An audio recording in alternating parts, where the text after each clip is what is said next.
Got it. Okay, and let me start this. Hang on a second. Hello, everybody. We're just getting started. Don't mind, I know, don't mind me. Hello, I see we have people already. Welcome. Welcome, just getting ready to stream. So as we will tell you shortly again, this event is going to be recorded, and it is also going to be co-streamed on Syosset Library's Facebook Live, the trending page. So it'd be like hashtag trending. Hashtag trending. So if you would like to see this again, if you want to tell your friends that they should be jealous that you. Like, sorry for my yeah, that's the problem. But my dog is biting me. If you want to tell your friends that they should not have missed this because this was awesome, you can tell them that they may watch it either on Facebook Live, or it's going to be on the Syosset Library's YouTube page within a week. Just a few housekeeping rules before we get going. This is, first of all, this is a fun, friendly event. And it is also in webinar mode. So we do encourage audience participation, and you may engage through the chat or the Q&A, and Stacy or myself will introduce ourselves. I'm doing this backwards. We'll address the questions or comments to our wonderful guests tonight. However, going back to the fact that I said this is a fun, friendly event, we will be monitoring the chat and the Q&A just to make sure that everybody is keeping it friendly and positive. Any semblance of abusive language, hate speech, racism will get you booted from this event, which is absolutely not why we're here. We are here to listen to these wonderful women read some scary stories and talk about women in horror. So without any further ado, going back to the beginning, I'm Jessica. I'm the Community Engagement Specialist at Syosset Library. My wonderful librarian co-host is... Hi, everyone. I'm Stacy. I am a librarian at Syosset Public Library. And I am going to now turn it over to our guests, who will introduce each other or introduce themselves in alphabetical order by last name, which is also how they will be reading. They'll tell us a little bit about themselves, and then Carol will get us started. So Meghan, I believe the spotlight is now on you. Hello, hope everyone's having a good night. Thank you so much for coming, and thank you for having us, Jessica, Melissa, and Stacy. We love being here. My name is Meghan Arcuri, and I'm an author. Most of my work is short stories that can be found in various anthologies, and I am also the vice president of the Horror Writers Association. All right, I think I'm up next. Hi, everyone. My name is Amy Grech. Thanks for coming. Thrilled to have you. I have written over 100 short stories. My main genres are horror and crime fiction. I have a couple of sci-fi horror hybrids in various anthologies.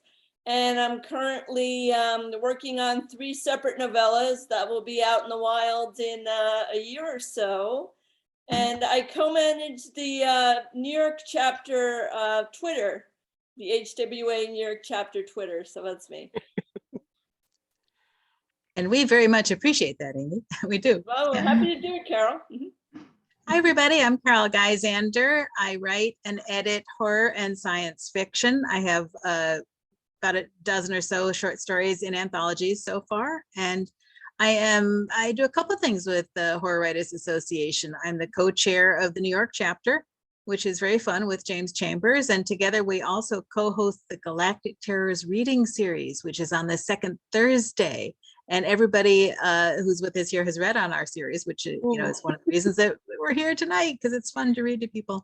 And I also have another volunteer job with HWA. I'm one of the chapter program managers, and that's where I help to coordinate new chapters across the country. And we have another person who handles international ones, and somebody else helps me with the US. That's Shauna Dresch.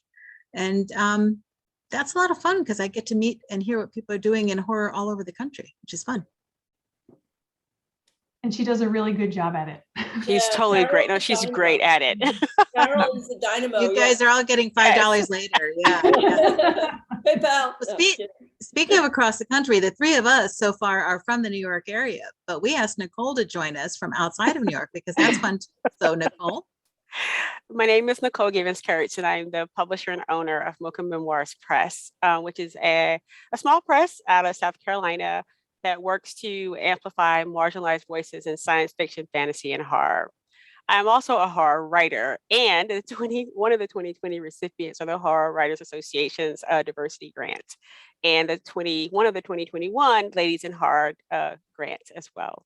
And so I write primarily horror short stories in the weird Western genre, but tonight I will be reading from my science fiction horror story. Very cool. Awesome. That was fabulous. So Carol, would you like to tell us a little bit about how tonight will work? And I know you have made a wonderful video for us. I've made a video, and if you want to call it wonderful, that's really nice too. But you know, We're it's all gonna fun call for it me. I'm not an expert. I'm not an expert. But basically, each of us has a reading, and we're happy to take any questions on the reading or anything else that we do. The video that we made, each of us, we all read in the horror genre, and we are particularly focusing tonight on women in horror. So what we have done is each of us put together 5 recommendations of women in horror for particular books, or in one case, a particular reader that we'd like to share and see if other people can focus on that. So, you know, learn some new words to read, you know, new books. So I made a little video. I'm going to try and do the share the screen thing, and we're going to see if that works. It's very short, so.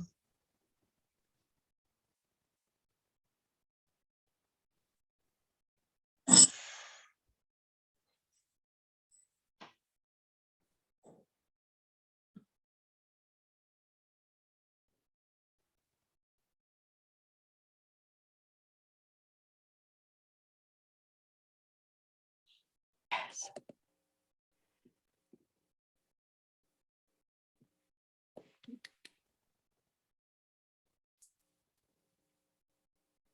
Oh yeah, that one's good. Right.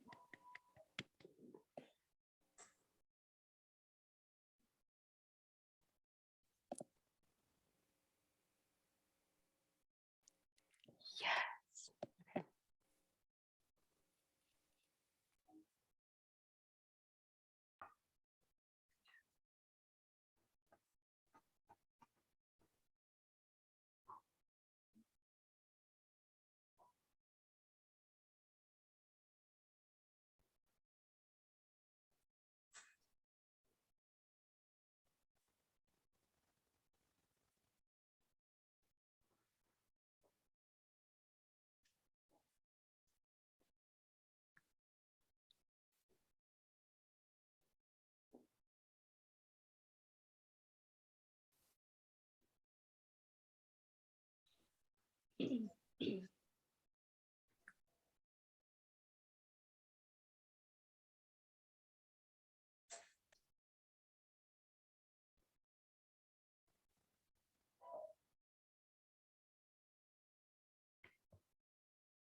So that wasn't too long. Yeah.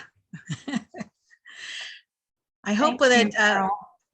thank you. I hope that we've drastically increased everybody's to be read pile.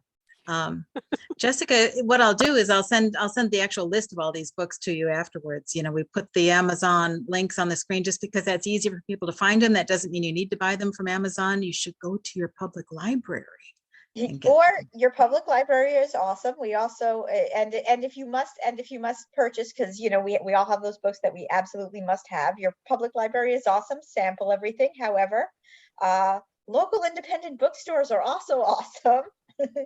Oh yes, Libby, right? Yes, Chris says Libby. And also, I just for those of you who might be new, just letting you know, if you didn't hear beforehand, this event is in webinar mode. So if you do have questions or comments, you can drop them in the chat in the Q&A, and the library hosts will make sure that they are addressed to the speakers.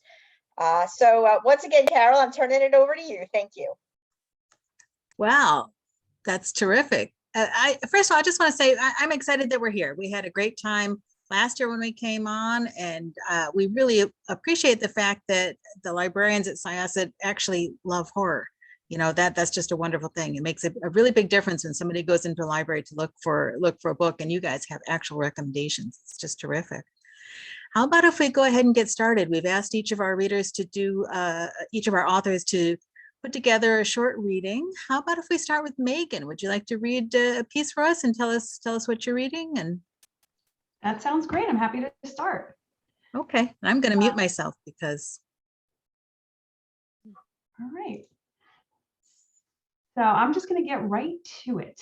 The name of the story, and I should be able to get through the whole thing, it's short and sweet. The name of it is Hats Off. The hat sits in the corner of the room, staring at me, mocking me. Hello, lovely, it seems to say. We used to have such fun together. What happened? My father happened. You remember me, don't you? I do. I also remember Emmeline's terrified eyes, the blood, the hurried burials. Details. Details. Are my guilt, my shame, my sorrow details to you? Silence. The hat says nothing. What? Cat got your tongue? I say. You should put me on again. You're insufferable. Yes, I am. I giggle. Shut your mouths. The bellowed words reached our ears right before the sting of his hand on our cheeks. If we were lucky, it was the hand without the emerald-eyed serpent ring. We could never yell, never laugh, only whisper, his concentration demanding silence. Or maybe it was his pettiness, his incompetence. You are more than competent. You should try. More coaxing from the hat. I can't. You can. You've done it before. When? Your 10th birthday party. That was a frog, and I'm not even sure it was fully dead. I can't do it. It was, and you can. The hat rests in my lap. I don't remember grabbing it.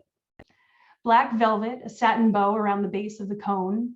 I twirl the curled tip with my fingers. I miss her, I say. I know. I grab my Birkin bag. Emmeline always teased me about it. What kind of potions bag is that, Abigail? She'd say. What? It's got alligator skin.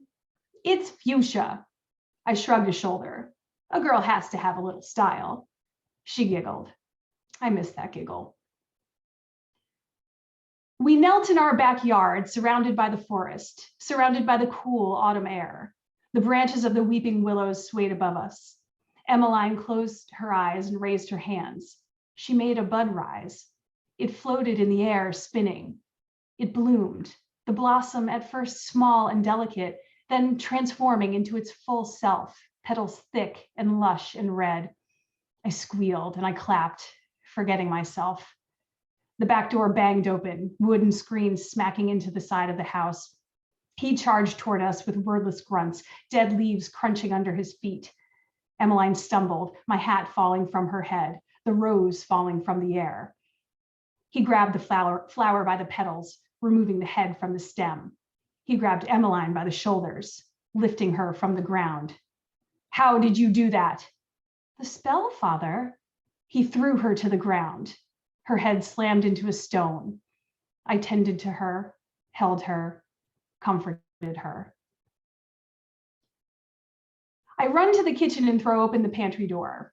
A bat shoots out at me, paper-thin wings flapping on my face, over my mouth and my hair. I flail my arms at it and splutter. It disappears, finding its way to another dark, lonely corner of the house. I flip the switch on the wall. The yellow light flickers as if reluctant, deciding what it wants to do. Decision made, the yellow light illuminates the shelves and shelves of musty, dusty cans and boxes. It illuminates a bag of rice, corner chewed open, a small white mound just outside of it. Is part of it moving? It also illuminates Father's old supply. I run my fingers along the familiar glass bottles, all uniform in color and size, searching and searching. As I select the important ones, my foot knocks into something. The book, of course, Father's book, now mine. The cracked leather cover, once oxblood, has faded into a dark pink. Not unlike my Birkin bag. I giggle. He grabbed my neck, convinced my death, our deaths, would increase his power. It would, but only comparatively. We'd be dead. Emmeline screamed. Forgetting her skills, forgetting her training, she yanked at his arm, trying to pry his fingers from my body. I struggled for breath, dizzy, vision blurring. But I would not go down like that. I would not let this worthless, rotting soul do this to my sister and me. I closed my eyes, took in what air I could, and summoned my power.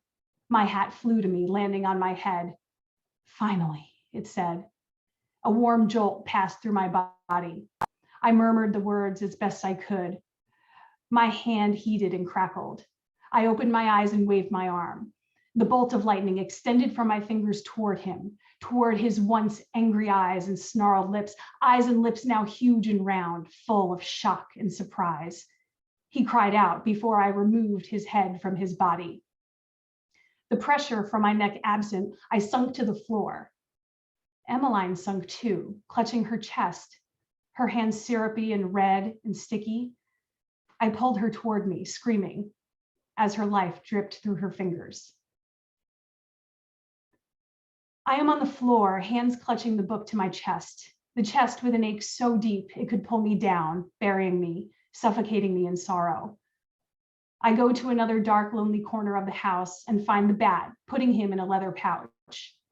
The glass bottles clink and clank and chatter in my bag as I cross the backyard to the weeping willow. The air is damp and cool. Wet leaves cluster under my feet, their scent filling my nose. I place the bag between the two freshly dug mounds at the base of the tree. Book and bottles at the ready, I don the hat. A warm jolt. I've missed you, it says, and I you. I raise my arms and chant the words. A wind begins to blow. I pour the contents of the bottles on the earth and chant some more. I remove the bat from the pouch. I remove the bat's head from its body. The wind howls, knocking my hat to the ground beside me, but I do not worry. I am deep in the spell. It feels like when I was 10 with the frog, strong, warm, electric. Hope wells within me. Lightning crashes on the ground in front of me, the scent of singed earth filling the air. The wind stops. I lower my arms and wait, wait, wait. The dirt covering my sister is still, I do not understand. Behind me, the earth moves, my hat tumbling off the second mound. A hand emerges, an emerald-eyed serpent on a finger. No. The hand grabs my ankle and pulls. I scream, sliding down, down, down into the ground. That's the end.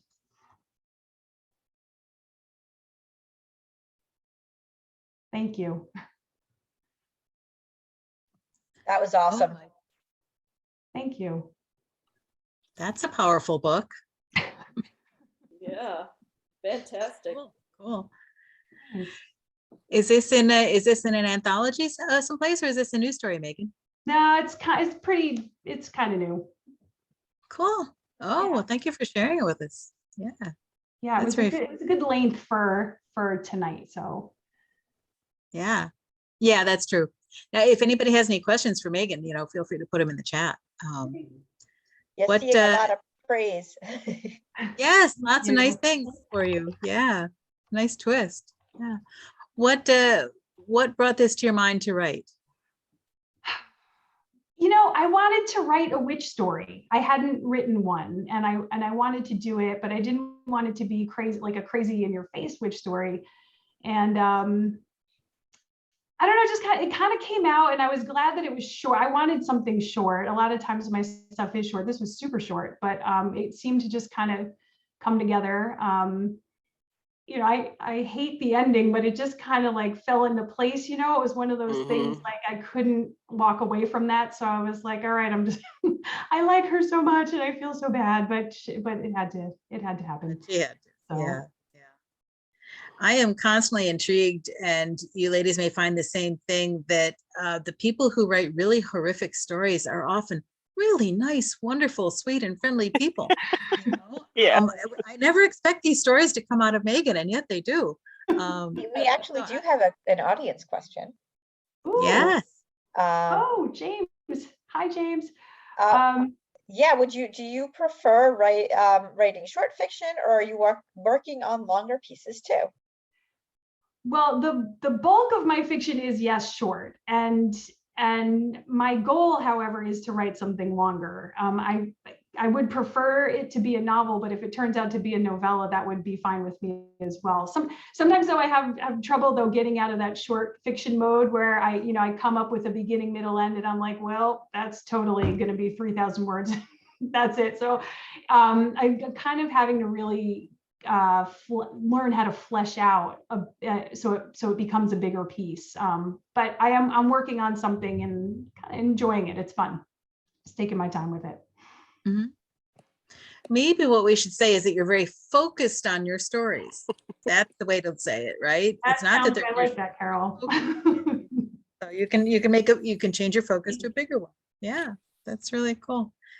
So we'll probably come back at the end and talk about what we have coming up. Is that a good way to do it, Jessica? Perfect. Absolutely perfect. Leave them excited for what's coming up. What's coming. All right. Well, how about if we ask Amy to read her story now? Absolutely. Excuse me. Thank you, Carol. I'm going to read the opening of my story from the One That Got Away anthology, Cold Comfort. Jack Masick woke with the start and flinched when he felt someone resting next to him on the spacious bed in the strange bedroom. Everything had a place here, including him.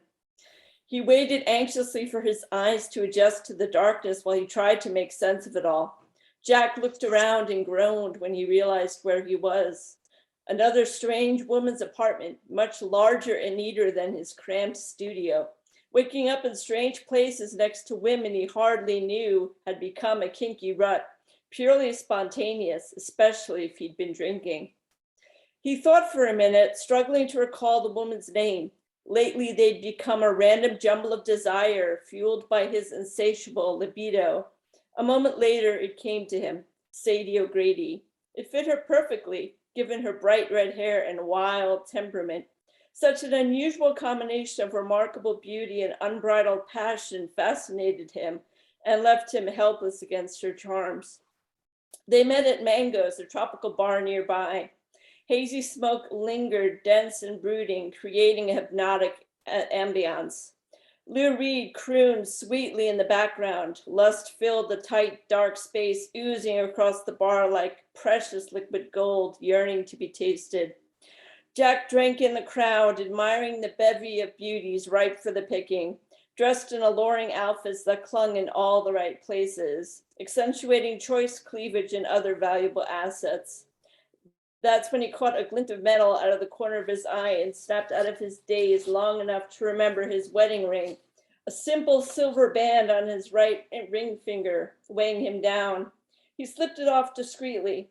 Jack held it tightly in his palm for a minute and felt it grow warm before slipping it into his pants pocket. He should have stopped wearing it by now, with Mary gone 6 months, but her hasty departure still gnawed at him, a bone of contention. He had been drinking apricot sours, numbing the pain, starting his third glass, trying to decide if it was half empty or half full, when she appeared, an unanswered prayer and sauntered over to the only empty bar stool left in the place like she owned it. Her perfume, sweet and light like lilacs, captivated his senses, reminding him of happier days. The girl wore an emerald sleeveless dress that left little to the imagination. One look at her and he knew he wouldn't be going home to his lonely, cramped studio chock full of bad memories. You look thirsty. Jack rested his foot on the lower rung of the bar stool and lost himself in her intense green eyes. What are you drinking? He asked, slurring his words. Nothing yet. I just got here. She rubbed his leg with the tip of her shoe and watched him shudder. I have a girlfriend. He shoved her away and frowned apologetically. Then why isn't she here? Lovers quarrel? No, Amy had to work tonight, so I decided to go out. I need to clear my head. I've got too much on my mind lately. He stared at his half-empty glass. Almost time for a refill. I'm glad you came. She ran her fingers across the bar. Make yourself useful. Buy me a drink. If you insist. Jack smiled, looked her over, and forgot about Amy for a while. Pick your poison. A zombie, she whispered, her breath hot and quick in his ear. I could just eat you up. The girl licked her pink lips slowly while he watched. Is that a threat or a promise? He rested his hand on his chin. You'll soon find out. She twirled a lock of curly red hair. What's your name, sweet thing? Jack gasped and polished off his drink for courage and slammed his empty glass down on the bar. Jack Massick. He leaned forward and extended a large bony hand. And who might you be? Sadie O'Grady. She shook it. Her grip was firm, warm. The pleasure's all mine. Sadie gave his hand a sudden bone-crushing squeeze. He winced and felt his knuckles pop under the strain. Wow, that's quite a grip you've got there. You caught me by surprise. Jack bit his lips, stifling a scream. Thanks, I work out. A single girl's got to protect herself. This is a tough town. It will swallow you whole if you aren't careful. Sadie released his hand and let her eyes wander slowly up and down his slender physique. What's a cute young guy like you doing alone in a dive bar like this? There's a first, he thought, amused by her daring overture. It's ladies' night, Jack chuckled. I'm here to buy drinks for lovely ladies like you. She shook her finger at him. I doubt your girlfriend would approve. Let's see. Sorry. I promise not to tell. Sadie folded her arms. Have you bought anyone drinks yet? You're the first girl to pique my interest. He waved the burly bartender over and ordered a zombie for her and another apricot sour for himself. Amy would have a fit if she knew I was here, Jack winked. You've got spunk and you're brutally honest. You're a rare find. Amy is a very lucky girl, Sadie grinned. She takes me for granted. Jack blushed and took a final swig of his apricot sour. Where do you live? You're not East Side material, I can tell. You're too rough around the edges. He examined his throbbing hand and found no harm done. I'm from the West Side. I haven't figured out how to blend in. Maybe you can teach me. I'm a fast learner. I'd be glad to show you the ropes for a price. Her foot inched higher, grazing his thigh. Jack shivered in anticipation. Name it. Your pride. Can you handle that, Jack? Sadie shrugged. He snickered, relieved. Sure, I've got plenty to spare. Consider yourself lucky. I'm feeling generous tonight. It's a rare occurrence. She ran her fingers across the bar. What brings you to this side of town? Looking for someone new? He felt the crotch of his jeans tighten instantly. Maybe, if the right girl comes along. Am I the right girl? She placed her hand between her plump breasts and watched his dark blue eyes settle there. Absolutely. Jack smirked, raised his glass, and polished off his drink. This half of the city seems less crazed. Sadie nodded. It is, and that makes it really dull if you ask me. A girl has to search hard for excitement. Isn't it worth the extra effort? He raised his eyebrows. She shrugged. Sometimes. Jack looked her up and down. You look luscious. Sadie licked her lips again. Are you hungry? I'm ravenous. He nodded, thrilled by dumb luck. God, you're gorgeous. She laughed long and hard. God had nothing to do with it. Fair enough. Jack smiled expectantly. The bartender set their drinks on the bar. Jack handed him a 20 and a 10 from his tattered wallet. Sadie hoisted her enormous glass. Here's to chance encounters. I'll drink to that. He raised his glass, spilling some on the bar. She plucked the cherry from the zombie and lowered it into her mouth slowly. Intrigued, Jack looked on. What are you up to later? He gulped and downed the rest of his apricot sour and dabbed his mouth with a cocktail napkin. She drank her zombie. That depends. On what? Jack stared at her intently. On what you have to offer, Sadie winked. And I'll stop there. You'll have to get the book to find out how it all plays out. Thank you. Nice. Wow. Okay. So I think the people in the story are not the only tease there, Amy. You're going to tease us with the ending, aren't you? Yeah. I am. Yes. Yes. Very cool. Oh, that's exciting. I got the feeling right from the beginning that something bad was going to happen to at least one of them. And Mhm. perhaps I You didn't would be mind. correct. Perhaps I didn't mind. Yeah. Yeah. That's too funny. What put that in your mind to write this story? That's what I was wondering at the beginning, you know. Sure. Well, I've lived in New York City for over 25 years, so I know the city, and actually different neighborhoods in the city are characters in the story. Central Park during a snowstorm, and the main inspiration for the story was a boyfriend of mine in college. I thought we would get married, and he was the one that got away. Hence, how it fit the anthology. And writing the story was kind of my way of grieving his loss. And, it takes a twist that's unexpected. The one who gets it in the end is not who you think, is all I'll say. It's the burly bartender, clearly. Yeah. Oh, wait, don't answer. Don't tell the answer. Don't tell the We answer. do Yeah. have a question. I noticed his girlfriend's name was Amy. Do you use your name in your stories a lot? That's a good question. Actually, that's the only time that I've done that. I think every author does it. I don't want to say every, but a lot of authors do it, either subconsciously or consciously. Mhm. Thank you so much. And Sure. just reminding everyone, if you have questions, you can drop them, and we will have a formal Q&A at the end. So if you would like to hold your questions till the end, that is also cool. All right, who's up next? I believe I'm up next. Thank you. And I'm going to do that thing where I put my glasses back on, because it's really so much better when you see the words, you know. I think this is perhaps an appropriate story for tonight. I chose one that's in an anthology called The Lost Librarian's Grave, Tales of Madness, Horror, and Adventure. So I thought of y'all when I picked this one. My story is called He Gets Hungry Sometimes. The little dark-haired boy walked toward me through the park with one hand under the shoebox, holding the other on top to keep the lid from blowing off in the afternoon breeze. He paid no attention to the boys and girls playing all around, and they gave him a wide berth. The boy placed the box on the bench next to my purse and clambered up to sit at the other end. His feet swung below him, not even touching the fall leaves on the ground. There were several holes in the top of the box, about the size of a pencil. Breathing holes? Munching on popcorn from the vendor's stand, I watched him out of the corner of my eye as I turned the page of my book. He whispered to the box and held it up to his ear, listened to it, smiled. A couple of kernels blew out of my hand and landed on the bench between us. He eyed them for a moment, then reached over, snagged a small piece, and poked it through one of the holes. Stroking the top of the box, he smiled again. When he saw me watching, he ducked his head and then peeked up at me with big brown eyes that made my heart melt.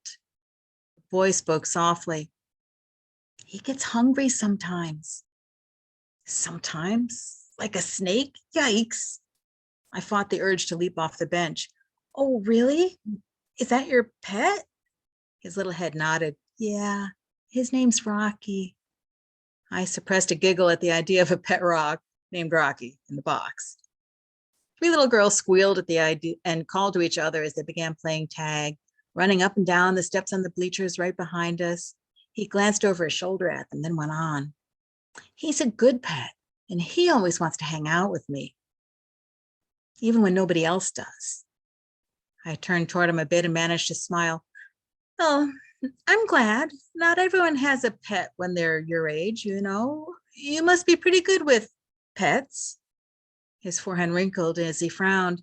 Yeah, I asked for a dog, but Dad doesn't want any noise and Mom doesn't want any mess. So this is what I can have. We watch old cartoons together and we're just right for each other. He patted the top of the box. It must be a snake. What else could it be? I mentally shook myself a bit. Tarantula? A snake would be better, right? A pair of boys about his age were playing catch near us. One threw the ball to his friend who missed it. The ball sailed over the other's head and rolled toward us. My young companion's arms tightened around the box and he hugged it to his chest. That's just Jimmy, the boy whispered to the box as he held it safely away from the danger. He won't notice us. He never does. Jimmy ran over to pluck the ball from under our bench, bumping into the dark-haired boy's feet, but not even acknowledging him, as the ball player threw it back to his friend. Once the boys had moved away, joking and laughing among themselves, my companion relaxed a bit. A foul odor blew in, and I wrinkled my nose. From the garbage can nearby? Dang this city, more people who pee where they shouldn't. We sat quietly for another few minutes, and he poked a few more pieces of popcorn into the box. After a while, he looked up at me. Ma'am, do you want to see Rocky? God, I hate snakes, but look at that face. Okay. I moved my purse onto my shoulder to make room. He won't get away or anything. No, he's a good pet. He won't run away. And he doesn't make any noise. I'm the only one who can hear what he says. He slid over next to me on the bench and reached for the lid. I got ready to run in case the snake or whatever it was jumped out at me. His little face beamed up at me as he said in a goofy voice, and now here's something we hope you'll really like. Cradling the box on his lap, he pulled up the lid. A piercing shriek made me swivel. One of the little girls on the bleachers behind us had finally noticed him. She stood with one hand over her mouth, the other pointing at the boy and what he held. I looked inside and saw a folded piece of old towel. I gagged at the putrid aroma escaping from the box. Nestled in the middle was something that made my heart catch in my throat. A squirrel that wasn't moving. Rocky. Like Rocky and Bullwinkle, this poor kid's pet is a dead rodent. That's all his parents let him have. I saw the hopeful look on his face and forced a smile onto my lips. Aw. You're right. He is a cute little guy. You're really lucky to have him. He stroked a finger along the top of Rocky. Yeah, he whispered. I am. But wait. I looked in the box again. What ate all the popcorn? I heard a voice whisper in my brain. I did. That's the end. That was awesome. I was thinking of the librarians. Yeah. Does anybody have any questions? I have one if nobody else does. What's your question, Jessica? Because I want to know if it's the same my question I question is, have. okay, Carol, last year you read a really awesome story as well, but it also had kids in it. Do you like writing kids into your horror stories? And yeah, do you want to talk about that a bit? I'm going to get in trouble no matter what I answer that, aren't I? No, not at all. I'm genuinely curious. I mean, I just have these couple. I never actually wrote horror before I met the Horror Writers Association of New York at a reading, but I did have a creepy little story I'd written as a prompt, and that was the one I read before, where weird things were happening to people, and I was saying, no, I don't read horror, and one of our members, Teal James Glenn, said, you turn children into bread dough. Yeah, you write horror. It's like, I guess you're right. You're right. But they're not all like that. The others are different kinds of stories as well. Spoiler alert, by the way. That was wonderful. I was just curious. No, I really liked it. That was a really good story. And James says, children are terrifying. They are. They're 100% terrifying. It's quite Yes. true. I spent 15 years as a Boy Scout leader and 12 as a Girl Scout leader. So yeah, kids can be really, yeah. To piggyback on that, I was in the car with my family, my husband and my son, and we're on the phone with my father-in-law about like a power outage that happened. And my father-in-law was like, yeah, I didn't use a flashlight. I just went into the dark, like of the basement. And Oh no. my 2-year-old son is just like, the dark one. And I'm like, who's the dark one? Are you talking to it?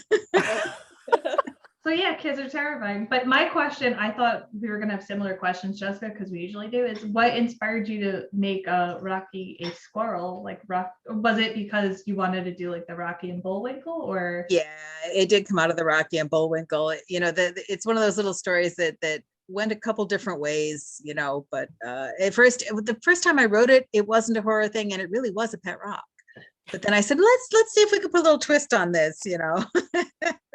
So yeah, that was kind of fun. That was a really good touch, especially with the what was it? And now something we hope you'll really like. That was yeah. To look the words up. That's what they said every time they did the show. Yeah. So. Oh yes, very, very cool.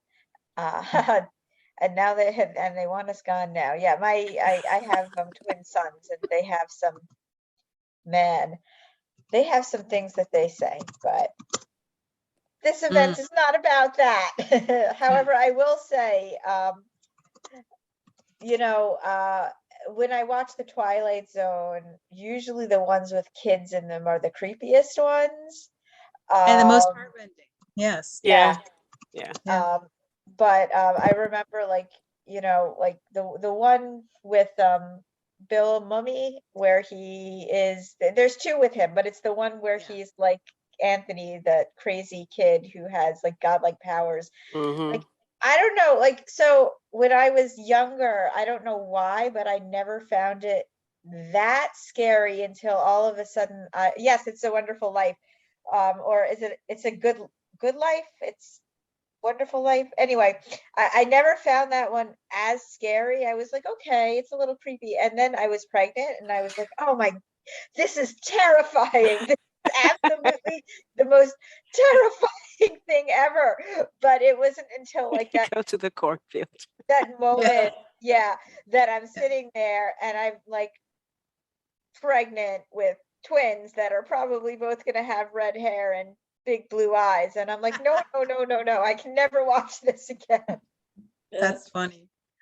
Well, I think that's an interesting point, though, that the same things don't scare everybody, and they don't scare us at the same times in our lives, you know. So you had a different connection to that at that point in your life, and you know, young people compared to old people may find different things scary as well for different reasons. So that's kind of intriguing. Yeah. All right. Is Nicole next? Yes. So I will be reading in honor of Women in Horror. I will be reading my short story that came out in the Bram Stoker finalists, Syosset's Daughters, which is a collection of Black women horror, poetry, and stories. I'll be reading my short story that's in here called Rise.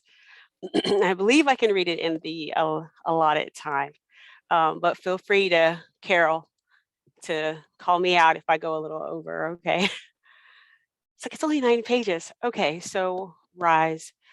The wind howled as Trixie and Fox yanked their hoods over their heads and stepped onto the gravel road. The truck driver roared by them, spraying both apathy and debris. Trixie adjusted her braids into a low ponytail beneath her hood before hugging Fox to her. Overhead, the mountains reached for the night sky, decked out in diamond-like stars, and the velvety evening had been decorated as if in celebration for their arrival. Nobody wants us, Fox shrugged out of her embrace. Already taller, her younger brother teetered in that awkward stage between child and man. Tinged with disappointment, his words pinched her heart. She hugged him close again. They will have us. You build a home, you build a home out of people, not places.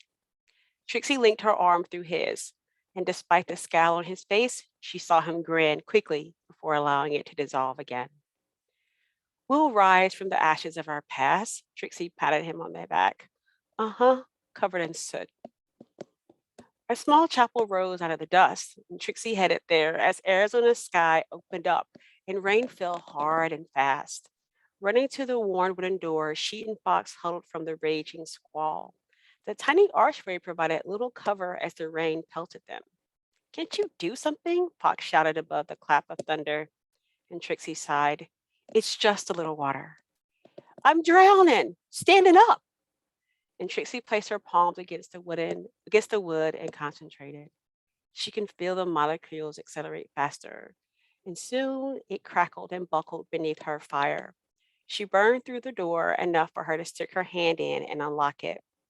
Come on, she pulled Fox inside, where she found mold, dampness, and desert odors collected in the stuffy air. In the pews, they sat in neat rows.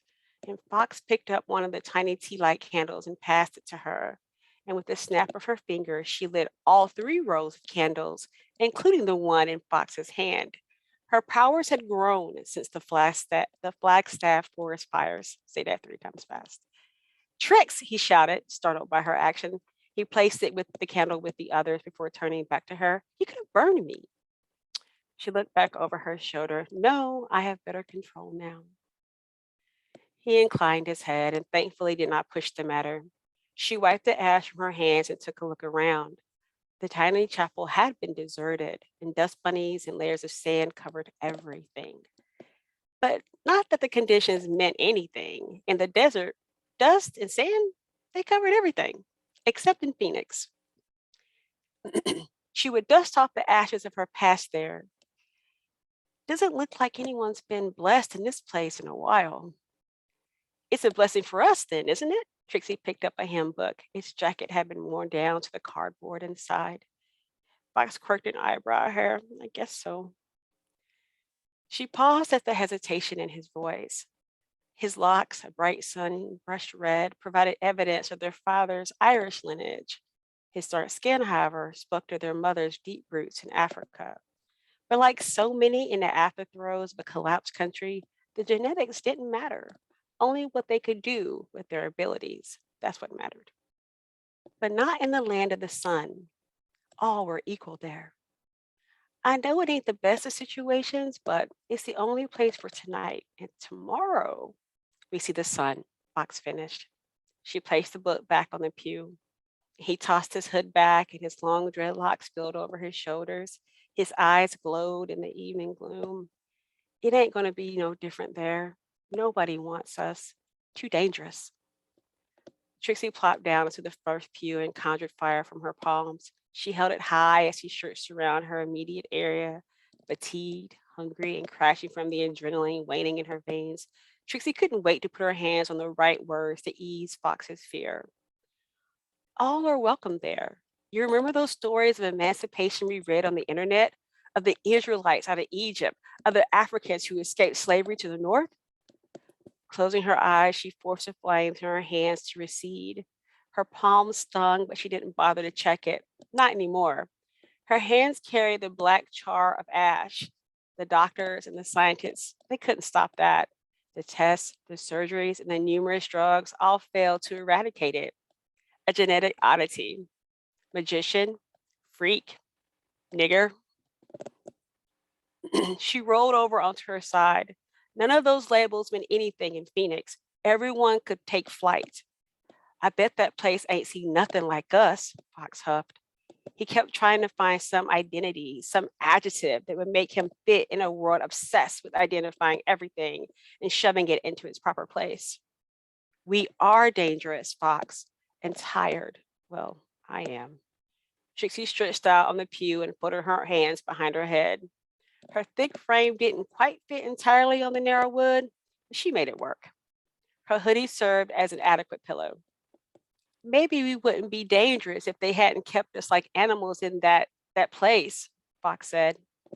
The pew behind her creaked beneath Fox's weight. Books, no doubt the hymns hit the floor with a series of thuds.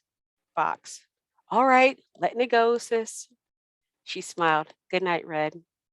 I'm a man, not a color. She giggled as sleep approached. His complaints at her teasing meant Fox hadn't lost all of his innocence and youth yet.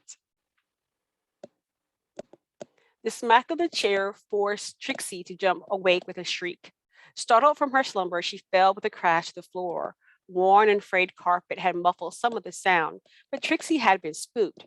With her elbows smarting and a full-on grimace, she got to her feet. What the heck? They weren't alone. She stood with her hands aflame and her temper even hotter. Who are you? A large man dressed in a black robe stood across from her.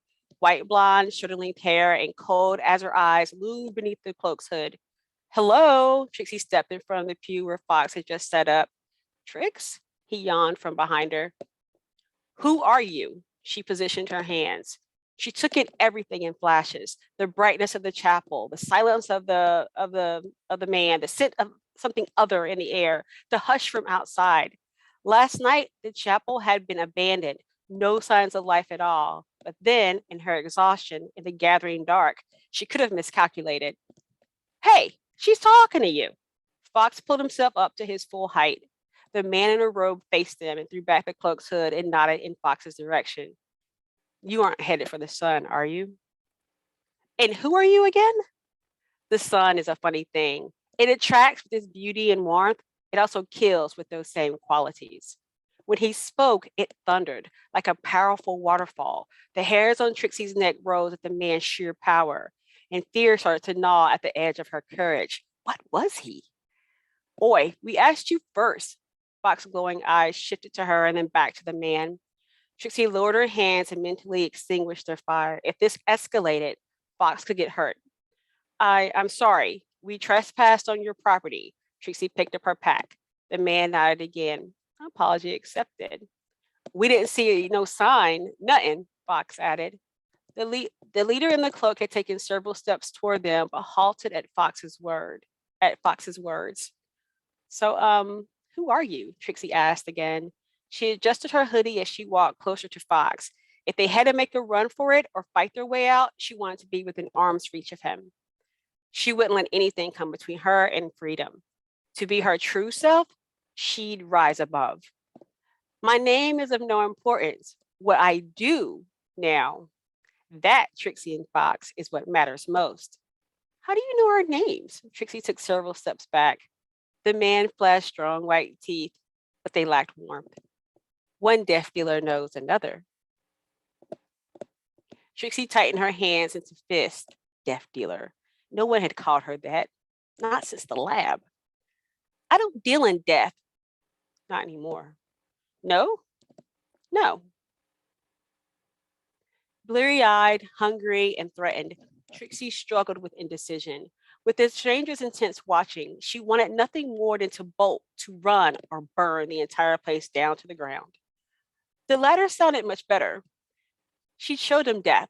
Inside her, the other voice that wanted to ignite the very tattered fibers of the world and watch it be devoured by her fury and outrage. That voice, it awoke. Her palms itched and she uncurled her hands, raising them. Yes, she would show them all how to frighten, how to harass, and how to harness power, to be victims, like so many of her people had been victims, of dogs, of chains, of whips, of spitting, of beatings, of lynchings, and police-sanctioned murder. Let's push on, sis, Fox whispered from behind her. Fox. The fact he remained standing beside and depending on her wrenched her back from the edge. She forced her fury to recede again, and she thought of rising on new wings. They were above petty revenge. Freedom awaited.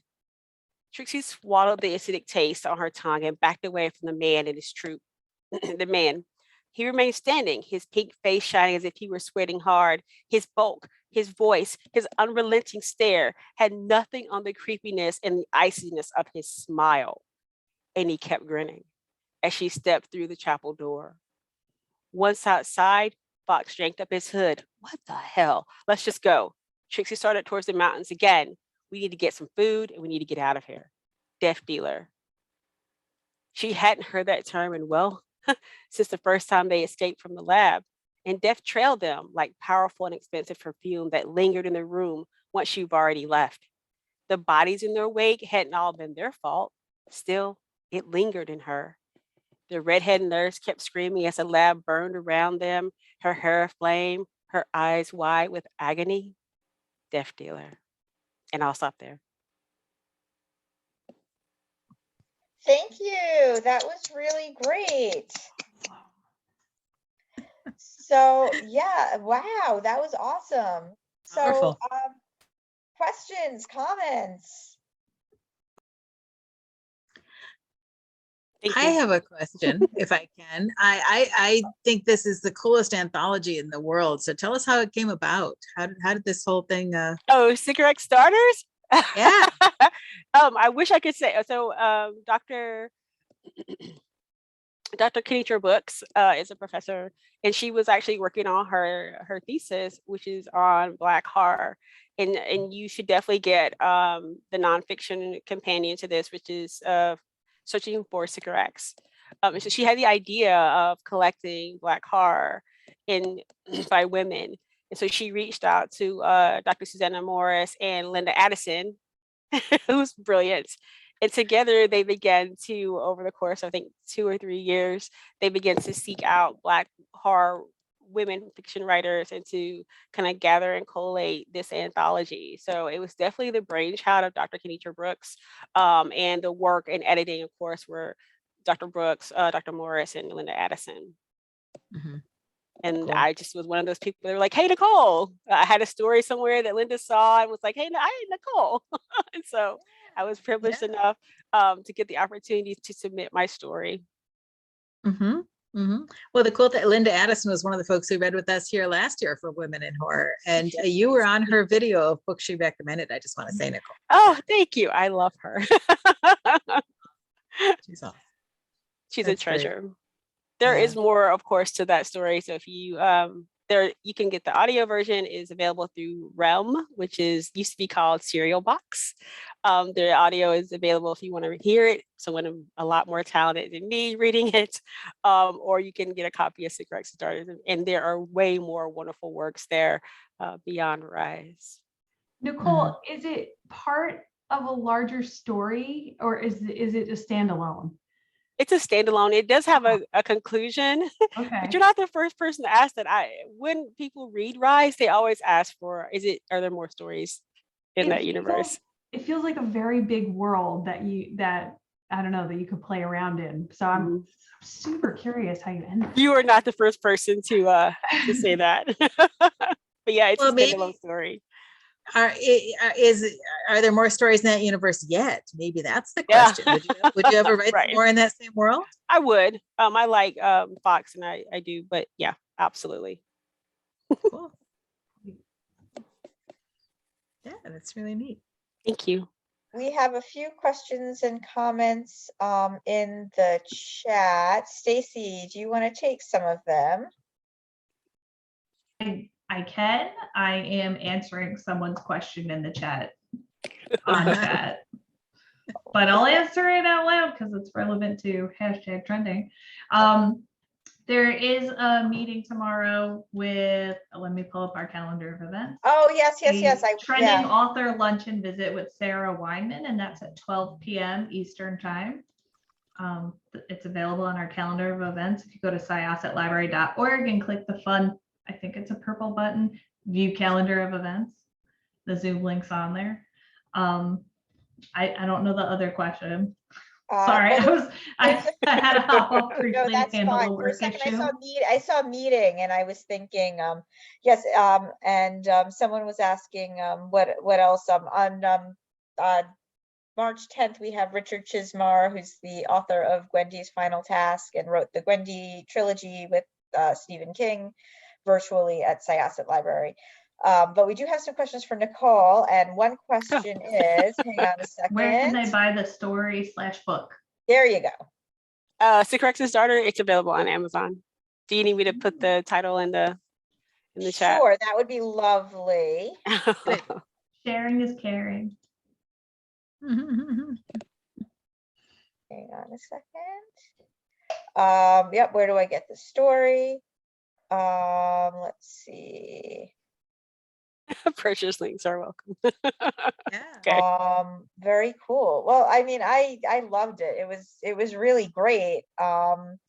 Does anybody else have any other questions? I can ask a question just in general. So how did you start writing horror? Let's start with Nicole because she's on the hot spot. Because I'm on the hot seat. So my horror tends to be I also write mysteries and crime fiction like Amy. A lot of my science fiction and so a lot of my fantasy involve mysteries or PI detective work. But I am really fascinated and many times horrified by what human beings do to each other.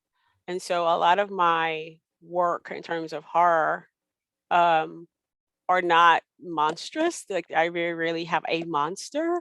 It's usually people being awful or being horrific or monstrous. So my first horror, I think I've always written horror-ish stories because I read horror. Like I grew up reading, like my favorite book is as a child was Where the Wild Things Are. And of course, it's a horrible book. Max is disobedient. He gets sent to his room and then he goes to another world because king of all the wild things. And, he roars terribly and he stomps his feet terribly. Like, I loved it. And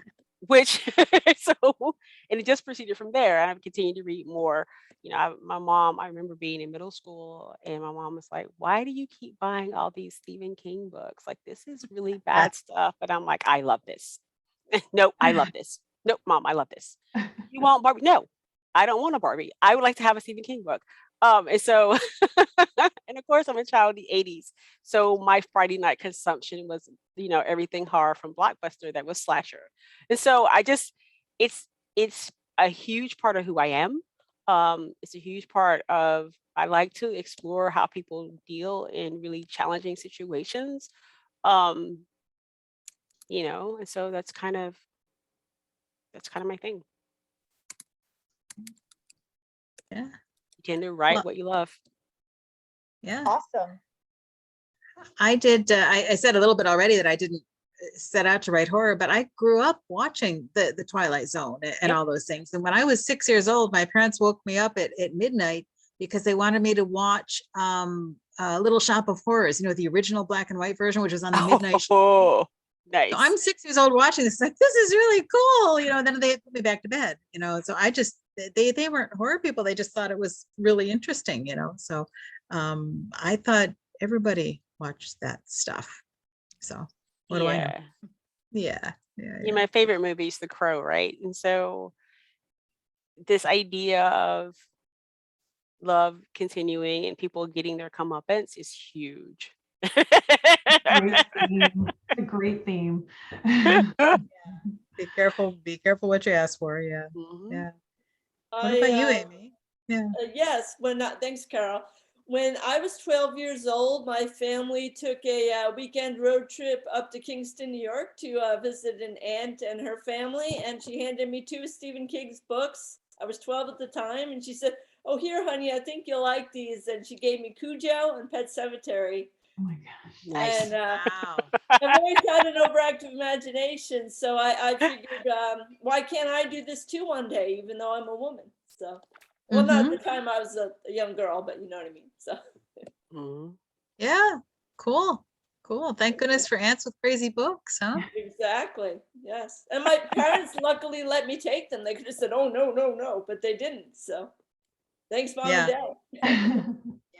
Yeah. So what happened to you? I mean, how did you get into it, Megan?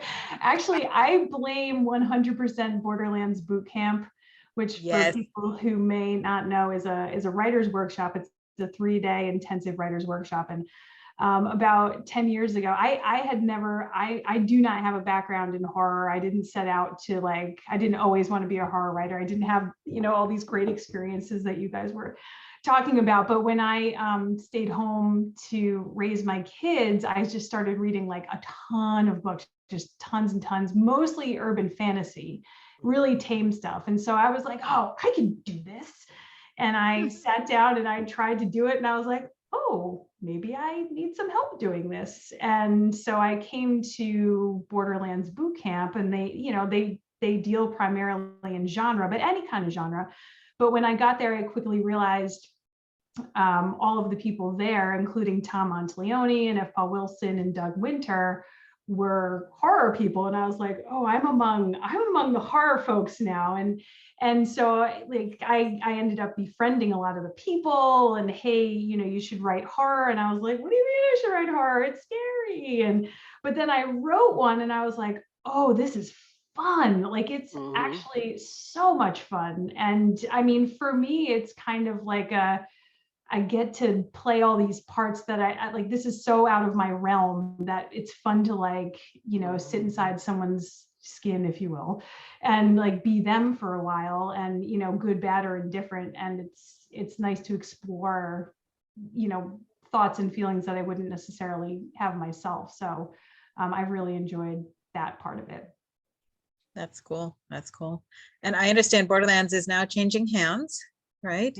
It is. I think Tom and Paul and Doug did it for, I want to say like 18 years or so. And so many people have come out of it that have become published. I think Amy, you went through it, yeah? I did, Megan, way back in 2006, and it was a very worthwhile experience. It really helped me pare down my prose that was too wordy before that. So yes. Same.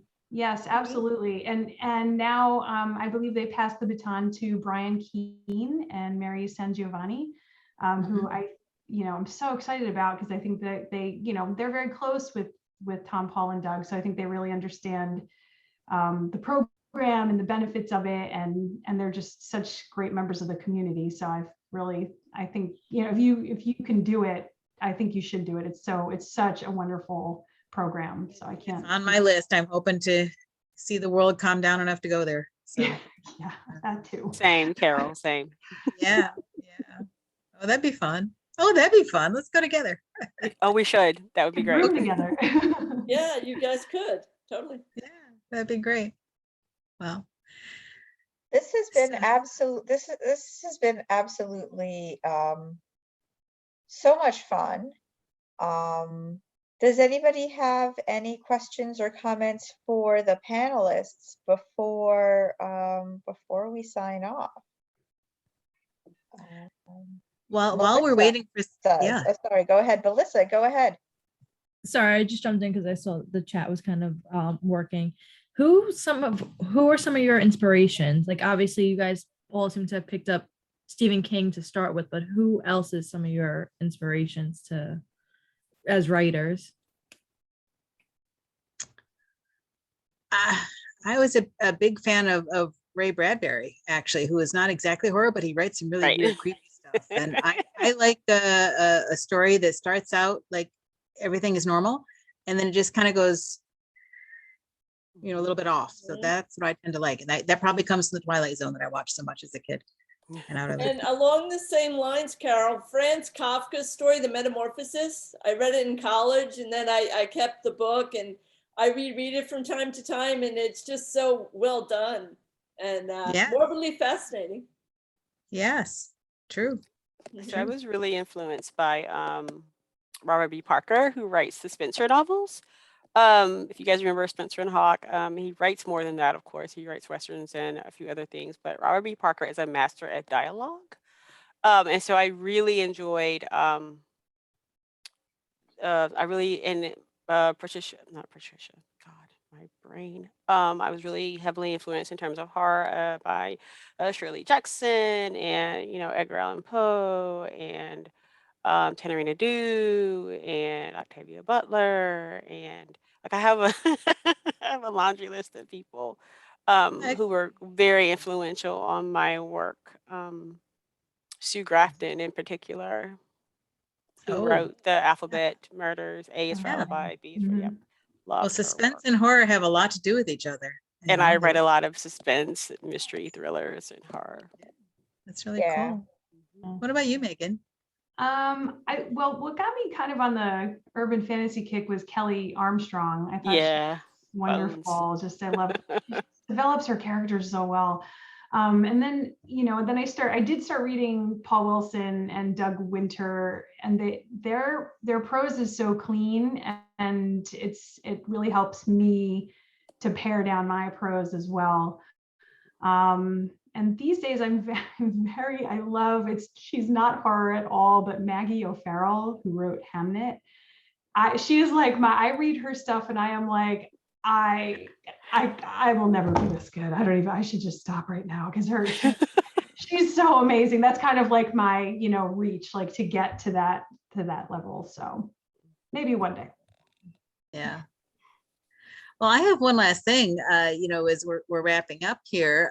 Megan and I got a little bit of good news today about an anthology that we are both in. Megan, you want to talk about the Anthologies Award, a nomination? Oh, yes. Well, and you too, by the way, we should talk about. But we are in an anthology that is edited by James Chambers, who is here, and it's called Under Twin Suns. And it is on the Bram Stoker Awards. It's a nominee for this year's Bram Stoker Awards in an anthology. So we're very excited to be there. And Carol, I have my short story in there is nominated as a superior achievement in short fiction. And so that's my first nomination for this. It doesn't mean I'm a winner. It doesn't mean the anthology is winning, but I'm just really excited that James put together such a beautiful anthology with so many wonderful authors in it, and so many people took it and loved it and read it and liked it well enough to make all sorts of recommendations for it. So congratulations. Carol's story is wonderful. So hope if you can grab that one, that's an excellent read. Thank you so much. Thank you so much. And Carol, you did an amazing reading at Ample Hills Creamery from Under Twin Suns last year in the summer. I was there and I really enjoyed it. I appreciate you coming. Yeah, I got to read my whole story because we had a little bit more time there. I didn't have time to do that all tonight. So right. Yeah. Oh, Jim says our check is in the mail, Megan. So cool. Yeah. Awesome. Well, thank you all so much. This has been delightful as always. And we are super excited to have you here. We do hope to have more partnerships with the HWA in the future.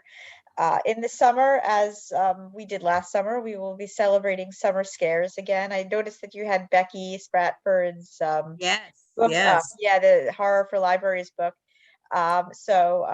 Syosset Library does Summer Scares programs throughout the summer, so we're going to have lots of wonderful horror authors. We hope to see you all again very, very soon. You're very welcome. So on behalf of Syosset Library, to all of our guests, national and international, have a wonderful evening and sweet dreams after listening to all those creepy stories. Thank you so much for having us. Yeah, thank you. Thanks for coming, everyone. Bye. Bye.